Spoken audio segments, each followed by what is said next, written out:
The Green Party in Germany has described the increasing pressure on the media in Turkey as worrying and has urged the European Union to issue a stern rebuke to Ankara over deteriorating human rights and democratic values in the country.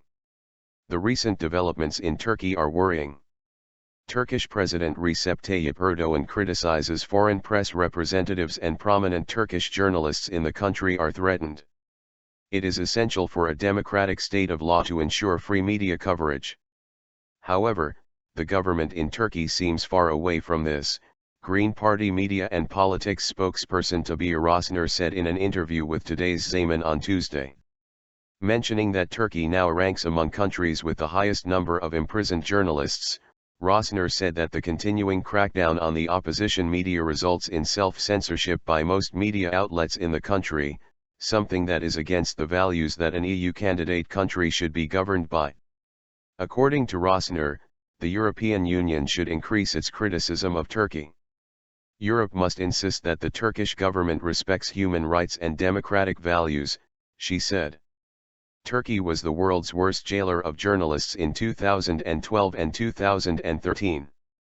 Although the country no longer occupies the top position, according to data from the Committee to Protect Journalists, CPJ, the government has threatened and detained a number of journalists recently, accusing them of working against the Turkish state. The detentions have come after Erdoğan and the ruling Justice and Development Party, AK Party, claimed that the Gülen movement, also known as the Hizmet movement and inspired by US-based Islamic scholar Fethullah Gülen, aspired to topple the government with the December 17 and 25, 2013 graft probes, which implicated Erdoğan and members of his inner circle. The Hizmet movement vehemently denies the accusations. Since then, the government and Erdoğan have launched a campaign against Hizmet-affiliated media groups, of which culmination was the December 14, 2014 operation that ended with the detention of Ekrem İmamoğlu, the editor-in-chief of Zaman, Turkey's biggest-selling daily, and Hidayet Karaca, the head of Samanyolu TV, both of whom are affiliated with the Gülen movement. Although İmamoğlu was released several days later, Karaca remains under arrest.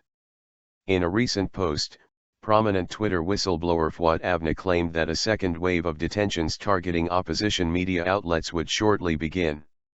Avni claimed on Monday that a large number of journalists mostly affiliated to the Hizmet movement, along with others from the Taraf and Cumhuriyet dailies, would be taken into custody as part of the government's efforts to clamp down on independent and critical media outlets.